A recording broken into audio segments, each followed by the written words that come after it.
Hi, I'm Jonathan Fields, and this is Good Life Project. So my guest today is Simon Sinek. Simon is a best-selling author of a really phenomenal book called Start With Why.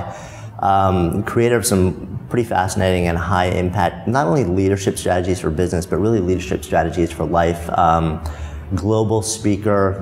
He's got a tremendous TED Talk you guys should definitely check out, and somebody who asks a lot of questions. And it's great to be hanging out with you today.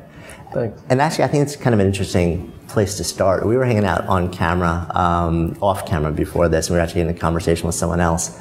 You made a really interesting comment, which was, and I said something like, well, you know, like you've got tremendous answers because you're a brilliant person. Mm-hmm. You had a really interesting response to that. Yeah, I mean, I'm not, I don't see myself that way. My goal is to understand the things that are being said to me, and my goal is to understand concepts that I'm exposed to. Mm. And I'm not so great with highly complex ideas, and so I work hard to simplify them so I understand them. You know, I learned that the hard way. I think one of the biggest lessons I learned was that I don't have to know all the answers, and I don't have to pretend that I do. And I think very often, for fear of being humiliated, or for the false belief that we have to sort of hold ourselves to the standard that, you know, somebody may see us as something, if you're the boss in the company or whatever, that you have to know everything, and that we pretend that we do to maintain our status. But the reality is that if you claim to understand things, then people assume you understand, and then they go on without you assuming you understood. And so I find myself becoming, you know, much like a little kid, you know, asking tons and tons and tons of questions just so that I can understand, and repeating it back in as simple terms as I can figure out to say, is this right?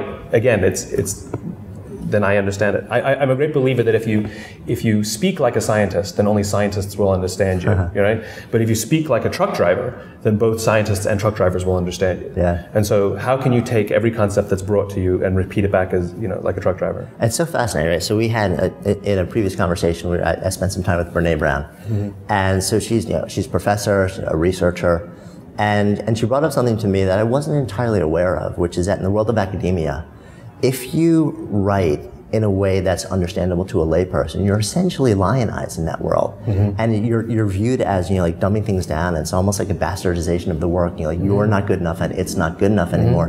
Which is, I mean, to me, is it's sad. Which is why there are no or very few academic rock stars. Because we don't understand them.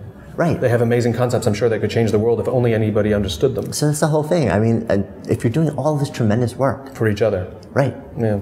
You know, and I think she brought up some quote like, you know, like the average research report, or the average thing that's published in a journal, professional journal, is read like 8 times or something like that, and 7 of the 8 are from people to see if they're cited in it. That's funny. And it's so when I mean, what's fascinating about this though is the notion that people are so terrified to ask questions, or to the extent that they'll actually pretend that they know. Yeah. Well, I'll tell you a funny story. It's a true story. So I was challenged, and you should do the same challenge. It's remarkably difficult to tell 0 lies for 48 hours. 0. I mean, nothing. No little white lies, nothing. And it is remarkable how often we say little lies simply to avoid conflict or to avoid humiliation. You know, you're eating something in a restaurant, it's not that good. The waiter says, "How is it?" You go, "Yeah, it's good." That was a lie, you know? Like, there's little lies, you know? And so try for 48 hours to tell 0. Doesn't mean you have to be mean. You know, there's nowhere that it says being honest means being mean. Right. It just means telling the truth. And so I said, all right, I'll give this a try. And total coincidence, I had a meeting in Washington with the speechwriter for the Majority Whipper, I think it was something like that. And you know, I go into this room in the Capitol with these vaulted ceilings, and it was gorgeous. And we sit down, and the first question she asks me is, "How much research have you done on the congressman?" Now, on any other day, I would have gone, "A little." That's what we say, to avoid humiliation. Right, yeah. Have you heard of this movie? Yeah, I think so. Yeah, it sounds vaguely familiar. Right. Yeah, have you done any research? A little, right? But of course, I took this oath that I was going to tell no lies, not even to avoid humiliation. And so I said, none. And she said, okay, let me tell you then. And that's when I realized that when we lie to save to save face for ourselves, we're actually denying ourselves the opportunity to get some information. She would have not told me what I needed to know, assuming that I had researched it myself, because I told her. But by telling her none, she started from the starting point for me and explained everything to me. Now, it doesn't always go that way. Sometimes you do get humiliated, But the opportunity to learn simply by explaining or saying and willing to admit you don't know is monumentally huge. Yeah. And I think for leaders, it goes even beyond that. The worst leaders are the ones that think they have to know as much or more than the people who work with them. The best leaders are the ones who know that their employees know a hell of a lot more than they do. And are willing to admit it and express the value they have for their people. I mean, what is it though? What is it that stops us from doing it? Is it an ingrained notion that if we admit that we don't know everything, that then that's perceived as weakness? I mean, what do you think it is? I mean, it's a survival instinct, right? I mean, we share the same, our mammalian brain is the same as all social mammals, all mammals. And if you think about sort of a herd of gazelle, right? The ones that are on the outside are the weak ones and the old ones. Well, for good reason. It's because when the lion attacks, he's going to eat one of them, right? If they could have evolved to keep the weak ones in the middle, right? But then all the strong ones would get eaten, and eventually the species would die off. It's not a good system for survival. And so we have the same fear of being ostracized or isolated or not accepted. We're desperately afraid of not feeling like we belong. And the reason is when we're on the outskirts and on the edges, we literally feel like we're being left out for the lions.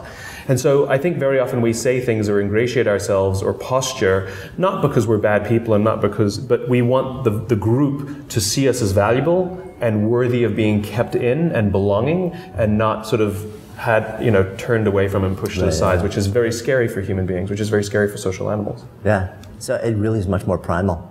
It's all primal. I mean, the human animal hasn't changed in 50,000 years. Right.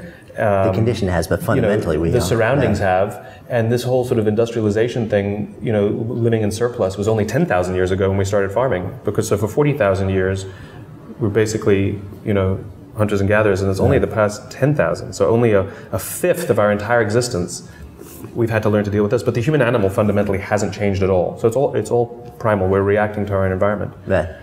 It's so funny too, because I think people look at the human animal and say, "Oh, we've come so far. We're fundamentally so changed." It's interesting for me also as somebody who studied marketing and influence and all these things, and the seminal book in the world of influence was written 32 years ago now, by Robert Cialdini, and people are like, I want to see the new stuff, and you're like, all the new stuff is just riffing on that, because that was just something which kind of like put together observations about how we are and how we've been for thousands and tens of thousands. The only thing we can change is the packaging.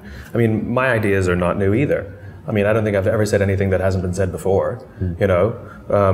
The concept of why is thousands of years old. Having purpose, not so new. But it was presented in a way that makes those who I believe needed to hear it. It wasn't just preaching to the converted anymore. There's a change of language, and it was repackaged for the times. But I don't, the concept is old. Well, I want to go into that a little bit, because it's funny, like as we talked about, it's either this week or last week, I wrote something on my blog about who am I? A question that gets asked to me, I'm sure gets asked to you a lot of times, like, who am I to actually bring this thing, to life, to this book, this piece of art, this company, this business, whatever it is. And like you said, there's very little that is genuinely new. There's some technology, there's some, if you get into really hardcore science and biochem and stuff like that, there's some stuff that is truly revolutionary. There's innovation. It was produced by teams, not by individuals. But so much of what's out there is not. It's your voice, it's your energy, it's your lens that actually makes it hit home with somebody else. And I think the concern that a lot of people say is, well, that's not enough. But well, then don't buy it.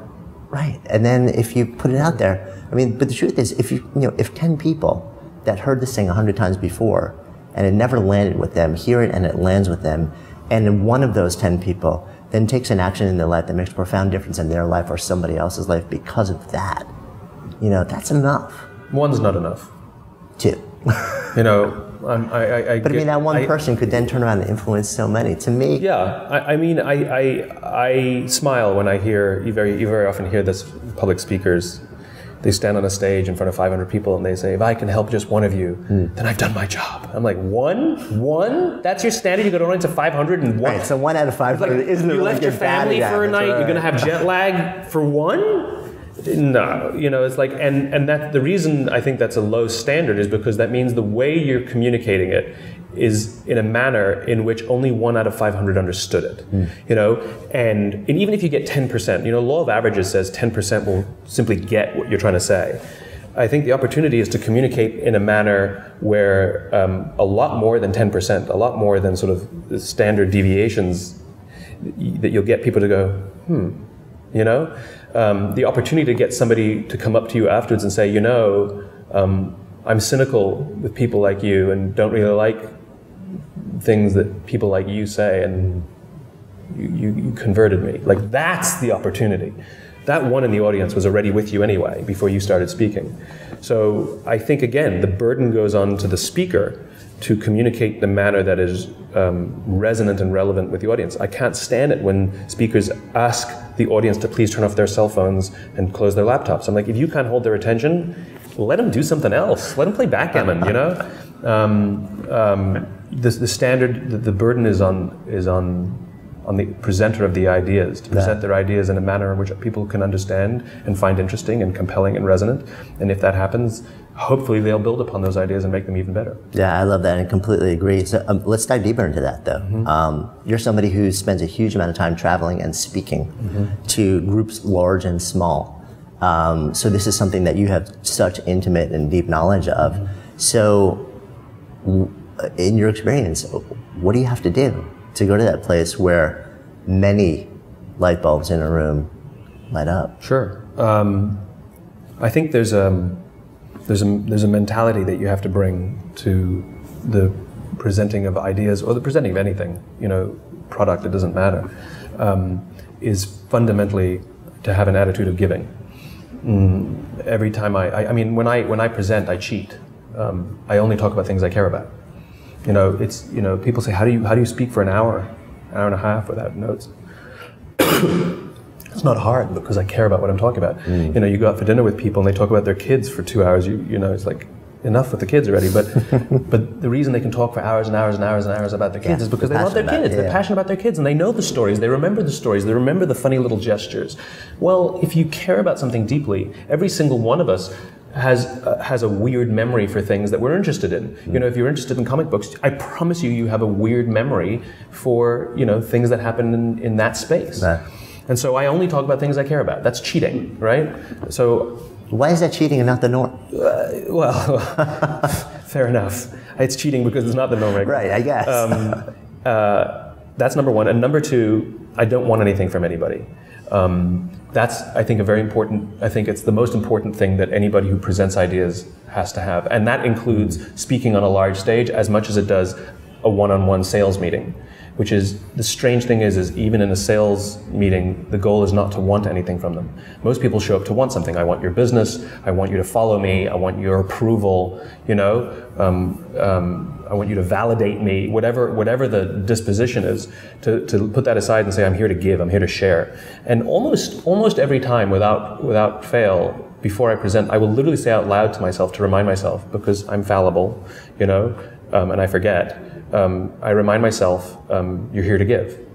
And so I don't put up my Twitter handle or please follow me on Facebook because I don't want anything from anybody. I'm here to share and I'm here to give. And if they like it, that's great. I want them to take it and use it as their own. And if they don't like it, I'm okay with that too. Give me constructive feedback so that maybe I can make it clearer the next time.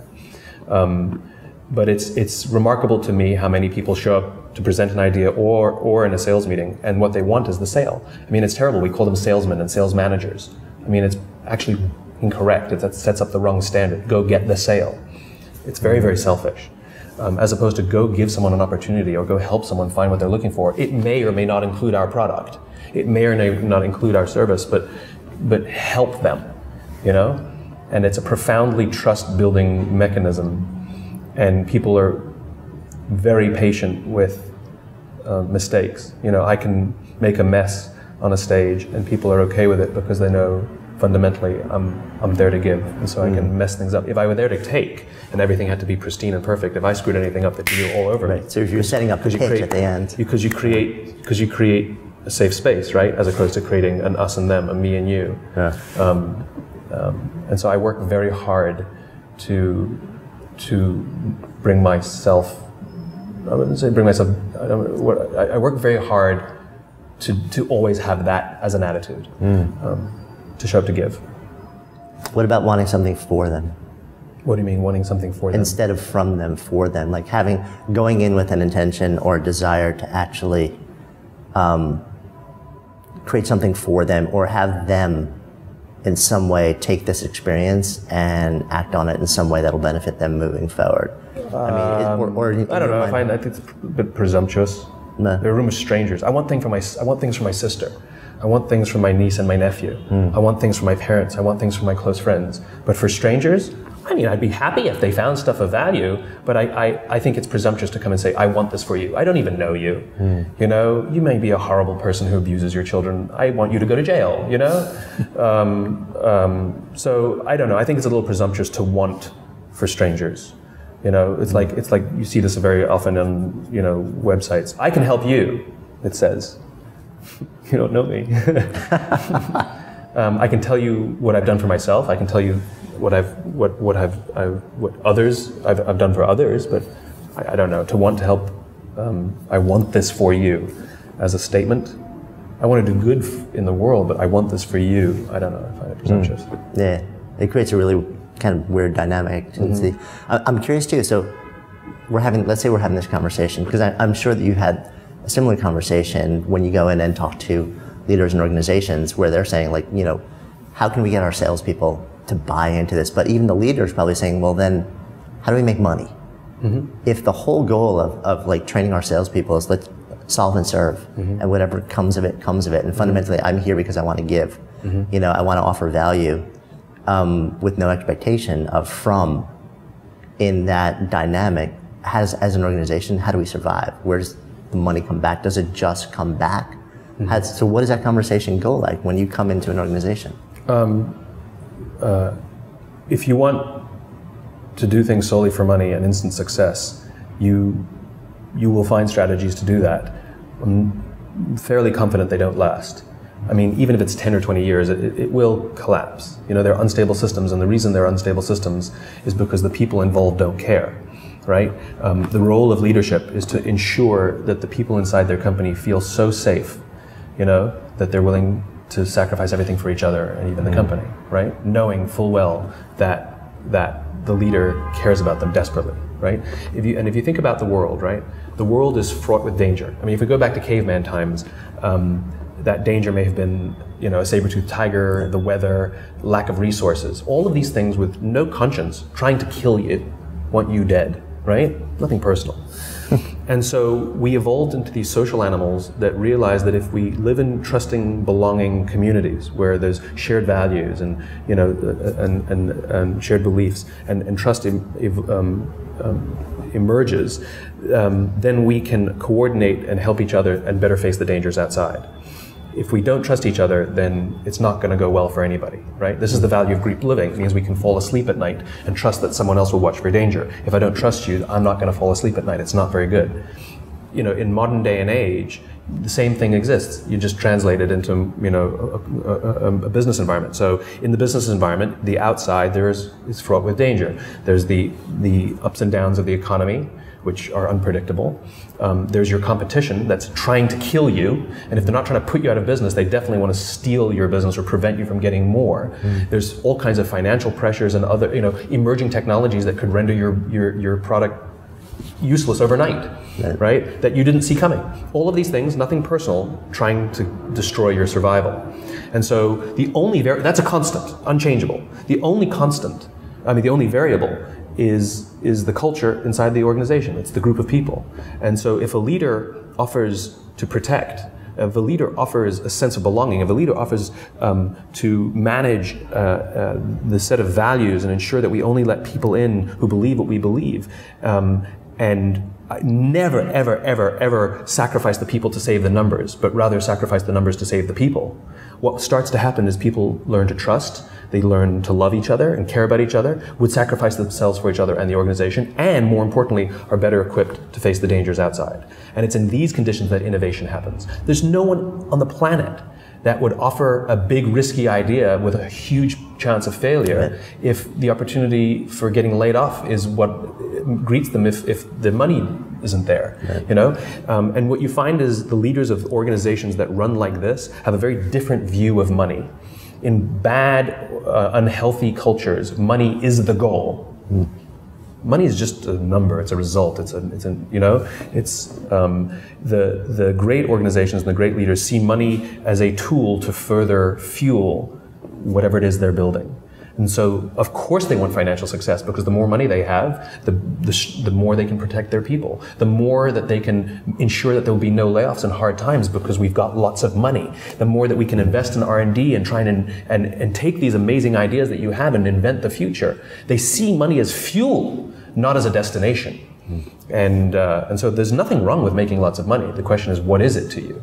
Is it the place to get to? Is it the thing that puts the fuel in the organization? But at the end of the day, it's how safe people feel when they go to work, and most don't. This is what work-life imbalance is. It has nothing to do with the number of hours we work. It has nothing to do with how much yoga we do. The work-life imbalance is, and they know this, by the way, people who work late, it has like no negative impact on their kids, for example, but what does have a negative impact on children is people who come home and don't love their jobs, come home angry or upset or afraid, right? That has a negative impact on the raising of your children. The work-life imbalance is that I feel safe at home, but I don't feel safe at work. Imbalance. And we won't have balance in our lives until we can feel safe in the place we live and feel safe in the place we work. That's the responsibility of leadership.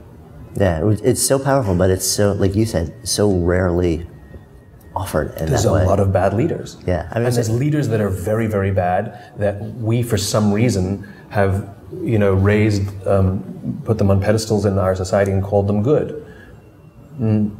Jack Welch is somebody we admire as a good leader. He's a man who's written 5 leadership books, who's put his own face on all of them. Yet he talks about the people. He's a man who talks about the people, and yet he pioneered business philosophies that you lay off, you fire the bottom 10 or 20% of your company whose work doesn't directly contribute to the stock value that year. These are not fundamentally good ideas. And these are not fundamentally good ideas that build companies to last. GE was built to make a lot of money in the time of great prosperity, but then they needed a bailout during the economic crisis. Strong companies, the people would have rallied to save the company. They wouldn't have to go and ask for a bailout. It wasn't Jeff Immelt. It was the weak foundation that Jack Welch built, and yet we hail him as a great leader. I don't see it. I don't see it. Great leaders are guys like Jim Senegal from Costco. There's a great leader. There's a guy who was criticized constantly by Wall Street for giving his employees too much and refusing to cut their salaries. And on average, a Costco employee made more than double the salary of a Walmart employee. I mean, you have these fast food workers, who are asking for double their salaries. They're asking to be the equivalent of what a Costco minimum wage employee would have made. And if you look at the stock value of GE versus the stock value of Costco, for example, so a company that believes in looking after people above all versus a company that believes in looking after shareholder above all and protecting the numbers above all, what you'll see is, so you can't start it at 1981 when Welch took over. You start in about 1986 when when Costco went public, right? So Jack Welch had been in December of 1985. Jack Welch had been in office about 4 years, and you look at the stock values, and GE looks like this, right? And yeah, you could have made 4,000% of your money. You could have, but it's literally a roller coaster. It's like this, right? And this is what Costco looks like, right? Now, if you compare their stock values today, versus investing if you started investing in 1986 when Costco went public in both companies, today you would have made 600% on your money in GE. You would have made 600% on your money if you invested in the S&P, and you would have made 1,200% on your money in Costco. So you tell me which is better shareholder value, looking after your people or not. Or you can go ride a roller coaster and maybe you'll make 4,000%. I mean, it's such an incredibly powerful concept, and you talk about it in the context of business leadership. What about the context of life, of personal leadership, of the way that you actually treat family, friends, people around you? You know, I think we innately, well, that's just the way that you're supposed to do it with your family, with your close friends. You create a safe space, you protect them, you do everything for each other because that's what you do with people you generally care about. But for some reason, you check that at the door when it comes to the organization or the way that you know, the work that you do or the, you know, the cultures that you build. It's a little bizarre. You know, there's a paradox in being human, which is we are fundamentally individuals and members of groups at all times. And so people who say, no, you have to look after others first, but that's self-destructive behavior. And people say, no, you have to look after yourself first, but that's self-destructive behavior. It's a paradox. And this is why sometimes we have moral conflict. Do I protect myself first or do I protect others? You have to do both. This is the problem. But at the end of the day, the responsibility we have is to the people we know. You know, and so though it is the responsibility of leadership to create an environment in which trust is more likely to blossom, if we work in organizations in which trust is a rare commodity, you know, where we constantly fear layoffs or that if we fail we'll get in trouble or, you know, things like that, we can't change the direction of that company and we're not in charge, but we do have total control over how we treat the people who sit to the left of us and sit to the right of us. You know, you know the movie 300, the Spartans, right? So in Sparta, it was the shield that was more valuable than the spear. Now this was the most fierce fighting force that had ever lived, you know, at least up until that time. And yet it was not their spears that made them strong, it was their shield. And mothers would tell their children when they were young, you better bring your shield home, and if you don't, you better come home on it. Because if you lost your shield, the phalanx was weakened because you could no longer protect the person to the left of you and the person to the right of you. And everyone had the responsibility to protect the person to the left and to the right.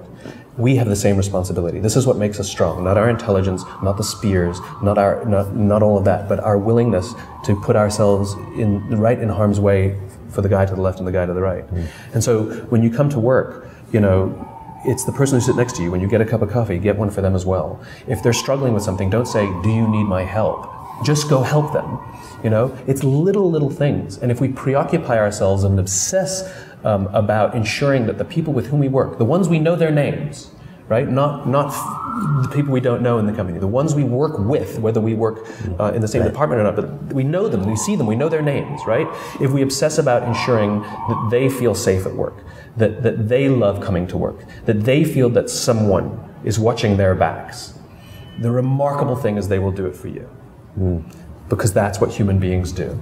When someone does something nice for us, we do something nice back. It's what we do. It's oxytocin. When somebody, you know, when somebody does something nice for us, the chemical is released that actually makes us more generous. I went to buy a cookie late night at Insomnia Cookie, and I'd never been there before, and I thought, oh, I'll give it a try. And I went in there, and I said, I'd like one cookie, please, and just wanted to try it. Now, I don't think people usually buy one. I think they usually buy like a dozen or something. And she looks at me and goes, one? I said, just one. She says, one. I said, one cookie, please. So she hands me one cookie, and I said, how much do I owe you? She says, don't worry, it's on me. I said, no, come on. She goes, it's on me. And I put a $5 tip in the jar. I paid $5 for a cookie that cost $2.50. And by the way, I think I got great value, right? And that's what we do. That's what we do. When someone is nice to us, we sort of can't help ourselves. We want to be nice back. Yeah. But when somebody says, you only gave me $2.25, the cookie's $2.30, you'd be like, you know, you're like, or that penny. We've all had the experience where we're 1 penny short. Right. And you have to break a $1 bill for the extra penny, and they look at you and go, right. You know? Rules are rules. Right? Now, what that tells me is not about the person. That doesn't tell me anything about the disposition of that human being. What that tells me is they work in an environment it's the culture. That if they make mistakes, they get in trouble, as opposed to feeling safe and protected, which would make them want to make the customer feel safe and protected. Right. That's how it works. It's all very Paleolithic. Yeah, and we've just moved so far away from that. But I mean, other than, so you mentioned Costco, and which is a huge company, which is a phenomenal example of this. Could you think of like 5 major organizations that sort of like work with this around this ideal? The number is few. I think that's why we feel a sense of imbalance. A lot of us are looking for work-life balance is because the number is few. Yeah. There are some private companies that are pretty amazing at it because you don't have to have the courage to stand up to. I mean, think about it. Think about this concept of shareholder value, right? Well, that's what I was saying. It's a public company, like your main charge is maximize shareholder value. Yeah, but that's incorrect, right? Shareholder value. We just gave a real example of Costco versus General Electric, right? And you got better value over time with Costco, right? I mean, that's like saying I treat my kids based on what my neighbor said. You know, like that's what you're saying. Is like I will treat my employees based on what someone who doesn't really, like some analyst who's a fair weather fan and doesn't really care about me at all, what he says is how I will determine how I treat the people who've given me and sacrificed their lives for me. That's the standard. It's backwards. In the military, they give medals to people who are willing to sacrifice themselves so that others may gain. In business, we give bonuses to people who are willing to sacrifice others so that we may gain. It's backwards. Yeah, I think about a conversation I had with Nancy Duarte, who runs Duarte in Silicon Valley, and she calls her firm La Familia Duarte, and she truly looks at everybody. She's like, I'm the mama bear here, and my sole job is to care for everybody here. That is correct. And she's like, I look at the parking lot, and I see those companies, and when I think about growing the company, what I think about is how can I take care of them all. How can I take everybody who's given their lives to this thing and make sure that their family's okay and they can pay their mortgage and that they're happy with what they're doing. And what's interesting is when I had this conversation with Nancy, she was at a point where, the firm is a phenomenal firm, the top presentation design firm in the world, storytelling. And they were moving into a window of time where there were around 100 employees. And I said to her, are you concerned at all about the whole sort of Dunbar's number as you're approaching 150? Because they're growing, they're going to hit it soon. And what that may do to the culture as you hit that point where it becomes harder and harder to keep those close ties. Yeah, Dunbar's number is real. Yeah. And the reason again is Paleolithic. We used to live in societies of between 100 and 150, and so we've evolved to manage in societies of about 100, 150. Scale is a problem for us. There's a large tech company in San Francisco that has grown very fast and done very well, very big. I promise you know them. And their office was open plan when they were growing, and it was remarkable because there's a wonderful exchange of communication. And as they grew very big, they thought it was the open plan that allowed for the spread of communication. So they kept this wonderful open plan. But then what they would concede in private is that communication went down.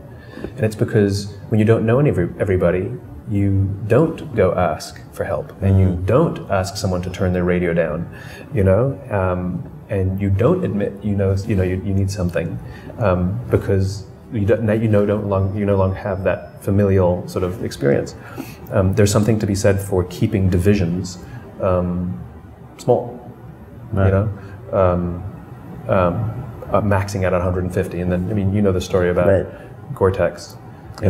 When that company was growing, Bill Gore realized as it was growing he would walk into the factory and he didn't know everybody, and that concerned him. And so even though on paper it would be ridiculous to build another factory to do the same thing, even though it's hardly maxed out capacity, he did just that. He would build once the factory reached about 150 people, he'd build an entirely new factory to do the same thing. Right. And at the end of the day, it was much, much better because better exchange of information. People kept the machines running better. There's better sort of preventative maintenance because we were in it together. It's no longer us and them. It's no longer management and us. Scale is a very serious challenge for the human animal. Yeah, it's funny. I remember at a point, I used to own a yoga center in Manhattan in Hell's Kitchen, and it came a time where I was more and more hands off with it, and we had managers who would hire different people for different jobs. And there came a time where I walked into the studio one afternoon, and the person sitting by the front desk said, "Are you here for class?" Yeah. And it was a powerful moment for me. So something's wrong there. Yeah. And this wasn't even a huge organization. This was a small local business.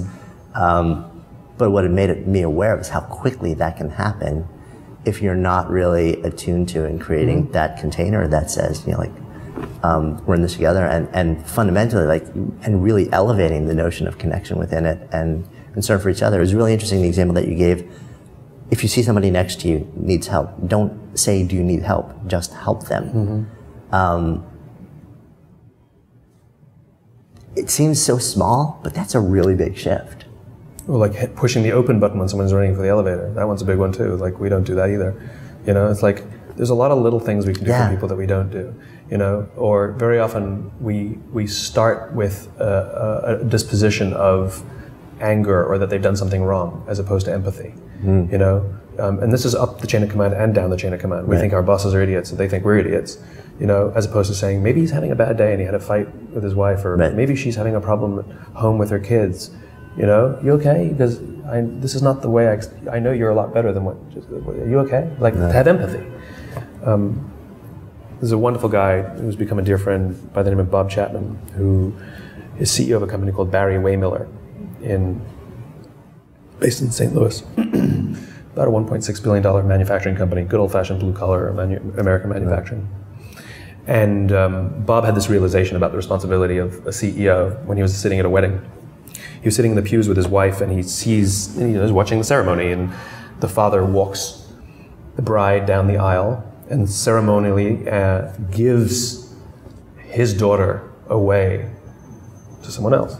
You know, his precious child that he's invested everything and would give his own life to see that she grows up strong and healthy. He's literally giving her away. And ceremonially, you know, and legally, very often someone will take the name of the new tribe, of the person who's supposed to protect, and the husband is supposed to protect. And Bob realized that every single person in his company is someone's son and someone's daughter. And every single parent has given him their child with the expectation that he will look after them as much as they looked after their own children. That is the responsibility of the leader, to look after the sons and the daughters of the parents who've given us their children to help us build our companies with the same love and tenderness and care that their parents gave to them. That doesn't mean we can't discipline them. Of course we can. We discipline our own children. It doesn't mean it's all like, it's not about being, you know, it's not about artifice. It's about, we yell at our kids, yet we care desperately about our children. You know, we have fights with our spouses, we have fights with our friends, but we would never abandon them. That's what I mean. It's about the feeling of safety. It doesn't mean about, you know, it's not all, you know, rainbows and unicorns necessarily. Yeah, I mean, it's so powerful to have that awakening in a personal context and immediately be able to transfer that, oh, this is really what I'm doing. Well, he understands that your company isn't like a family; it is a family. Right. Did he make a shift? People who live together. Oh yeah, he made the shift before. Right. Bob made the shift before and started changing the way he ran his business to profound and positive impact. And he wasn't able to articulate what was driving his mentality. He saw something in one of the companies, and you know, but it wasn't able to articulate it as clearly until he had this experience a few years later. Yeah, it's amazing how moments like that can just kind of like snap you into a paradigm where maybe not change your behavior, but all of a sudden just you get why you're doing what you're doing. There's some intuitive reason where you know you have to behave in a certain way, and you know something has to happen, but you can't quite key in on what exactly, why, like what's then a moment like that just makes it all Well, this clear. goes back to the beginning of our conversation, right? Which is for you to have that gut feeling that this is the right thing to do is not sufficient. It's good, don't get me wrong, it's good, but it's the moment at which you can communicate that reason why you made that shift in terms clear enough for other people to understand. And even if those terms aren't description, but they're story, like Bob tells the story of when he was at the wedding, and we can understand that through his story because that story helped him explain, right? But until we find that mechanism, whether it's a model or a tale or a personal experience that helps other people understand that shift that we've gone through, then it's not scalable. It's only scalable when we can share that. Because when I tell that story, you know, a lot of people go, "Wow, yeah," you know, as opposed to me just saying, "It's really important for leaders to care about their employees. Here's the theory. Employees are the backbone of your business." Like, who cares? You know? Right. So, which kind of circles us to an interesting thing. When you speak, and I've seen you speak in a number of different places, you essentially storytell. You know, and you have powerful concepts, very often simple concepts, but powerful. and you tell them through, what was the talk that you gave? I think it was a TEDx talk where you came on, you said you had planned on giving a completely different talk, but you had just come off, I think it was a military transport Oh, it plane. wasn't TEDx, no, it was that was, it was I can't remember what it Alchemy. was. Alchemy in 2011 Right. was the name of the event. And so powerful. Yeah. And clearly you had just come out of a really deeply personal experience. Yeah. I tell that story as often as I can, as often as others, opportunities provide, so that I don't forget the lesson. I actually remember going through the experience. Can you share some of Yeah, it? really quickly. I had the opportunity to visit Afghanistan with the United States Air Force in August of 2011, and everything went wrong.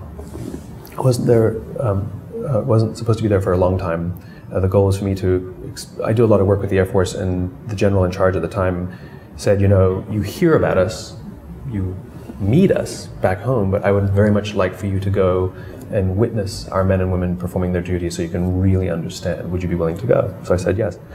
And I didn't tell my family because I didn't want them to worry. It's not like I can call them and say, hey, everything's fine. I would have been incommunicado. So I told them I was going away with the Air Force, true. I told them I was going to Germany, true. Told them I was going to be on a lot of planes and I would be out of touch for a while, true. I just didn't tell them I was going on to Afghanistan. The goal was to be in country for up to 30 hours to try and get on an airdrop mission while we were there and then come home.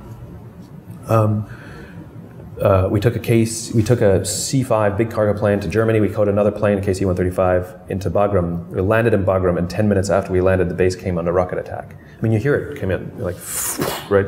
The big doors open. We were still on the plane, and all the sirens are blaring, and put on your vests and everything. And strange calm. I wasn't freaked out strangely. I don't know why. Probably because everybody else around me was calm. I found out later, only recently, that there were actually 3 rockets that hit that night, and they hit 100 yards off our nose. Wow. Glad I didn't know that. Anyway, we finally got the all clear. We went to our housing, and we found out that there was an airdrop leaving very early the next morning. Great. So we got 2.5, 3 hours of sleep, went on this airdrop, amazing experience.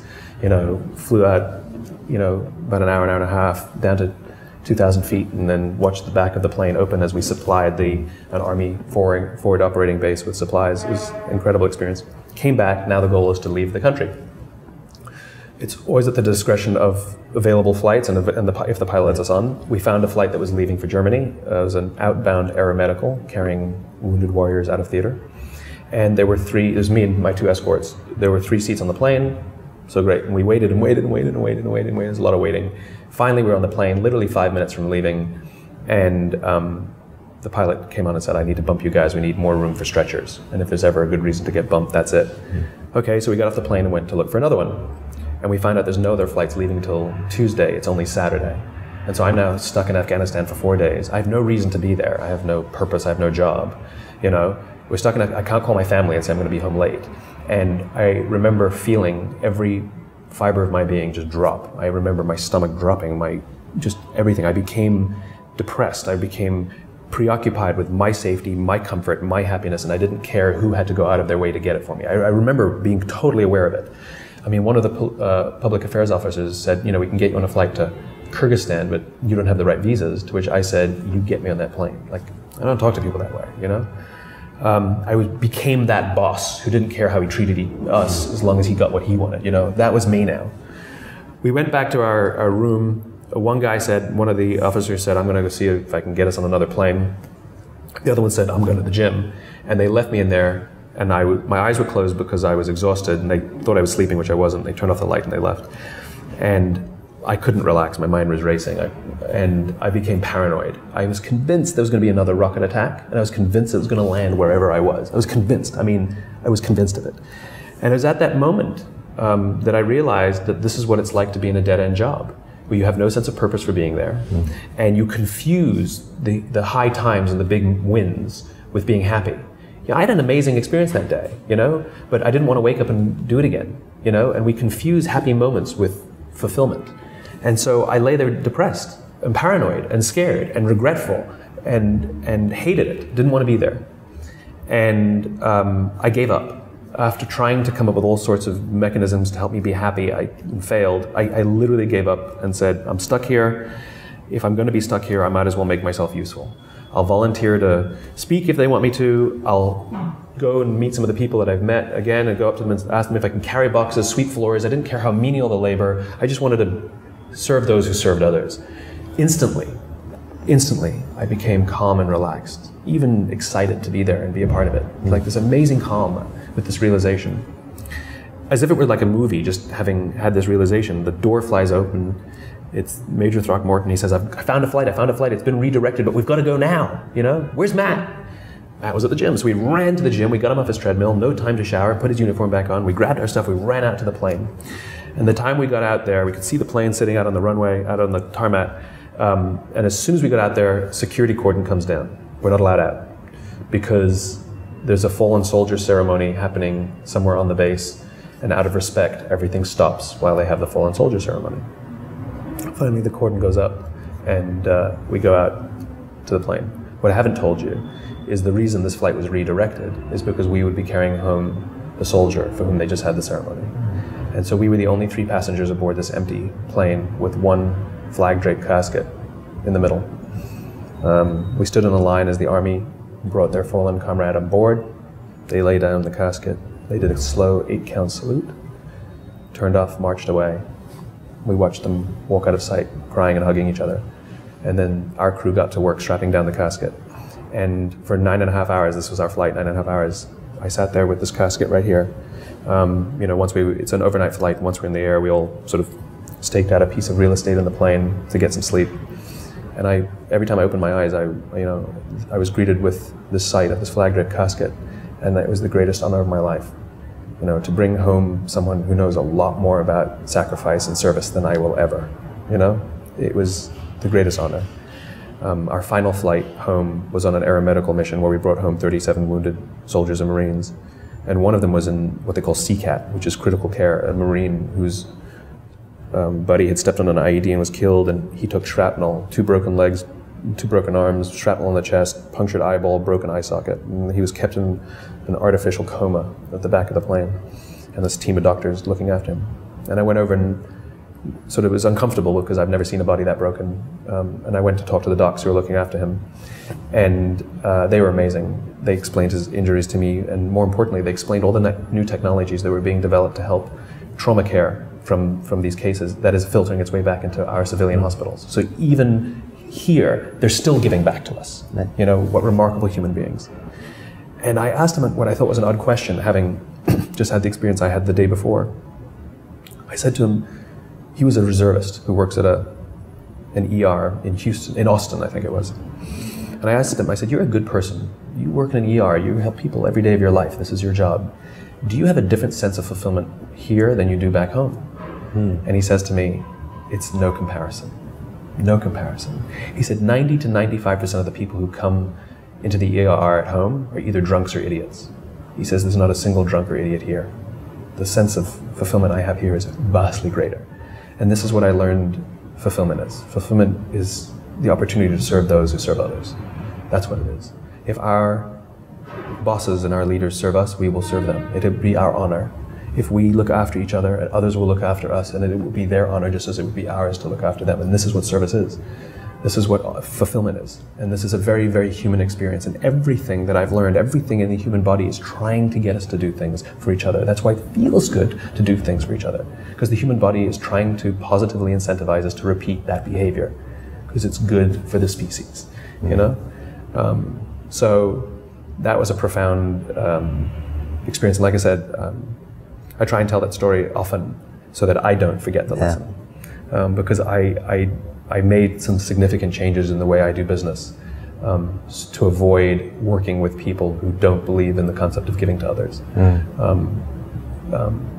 Because I found myself getting short-tempered and angry when I got home and didn't want to do my own job. Like I became incredibly impatient and short-tempered doing what I was doing normally, you know, like traveling and speaking and things. And I realized I started to notice that if I visited a base, for example, I had endless amounts of energy and never got upset if anything went wrong. I could work from 7 a.m. to 10 p.m. without missing a beat. And the reason is because when I got to serve those who serve others, I had endless energy and was happy to do it. And when I served those who only wanted my stuff to selfishly gain and take from others, my body couldn't take it anymore. And so we've figured, it's not perfect, but we're pretty good now, figured out systems to try and avoid those. People criticize me and say I should be speaking to those who need to hear it, and they'd be right if only they would be willing to act. It's not that I will only speak to the converted. I'll speak to people whose organizations are broken and who aren't doing the right thing, who do treat their people badly, if the leadership genuinely wants to do the right thing. And they don't know the solution necessarily, but they believe that the right thing to do is look after their people. I'm there. It's the ones who don't care about that and would easily sacrifice their people to preserve the numbers as opposed to preserving the numbers, preserving the people to sacrifice the numbers. So I'm a happier person for it. And I think my work is probably better for it too. Yeah, I have no doubt. Which actually is sort of a powerful way to come full circle here. The name of this project is Good Life Project, and it's really an exploration of what does it mean, on an individual level, because it's so personal, to live well in the world, to live a good life. I'm curious how you would reflect on that. Yeah, I don't think it's individual. We are all the same biology. It's already been predetermined, that a good life, like waking up, inspired, coming home fulfilled, and feeling safe in the middle at work, is all biological, and looking after each other, just like the great fulfillment that a parent has when they see their child accomplish something. How amazing is that? To know that your sacrifice was worth it, to know that all that giving and all that hard work and all that, it was all worth it. It was all worth it for this one day. So your kid graduates, so you could get a job, so you could ride a bicycle, so you could get the driver's license, whatever it is, it doesn't matter, so you could get married. It was all worth it. Well, that's what it is for all of us.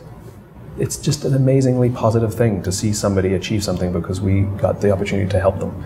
And they only did it, or they did it in large part, and they'll tell us. They'll stand up and say, I accept this award because of my coach, because of my boss. I couldn't have done it without them. And we share that love and joy. Thank you. It's not individual. The opportunity for fulfillment is singular, and it's the opportunity to find ways to give to others, those in our tribe, those in our companies, those in our families. Beautiful. Thank you so much. My pleasure. So enjoyed the conversation. Likewise. So my name is Jonathan Fields. My guest today has been Simon Sinek, signing off for Good Life Project.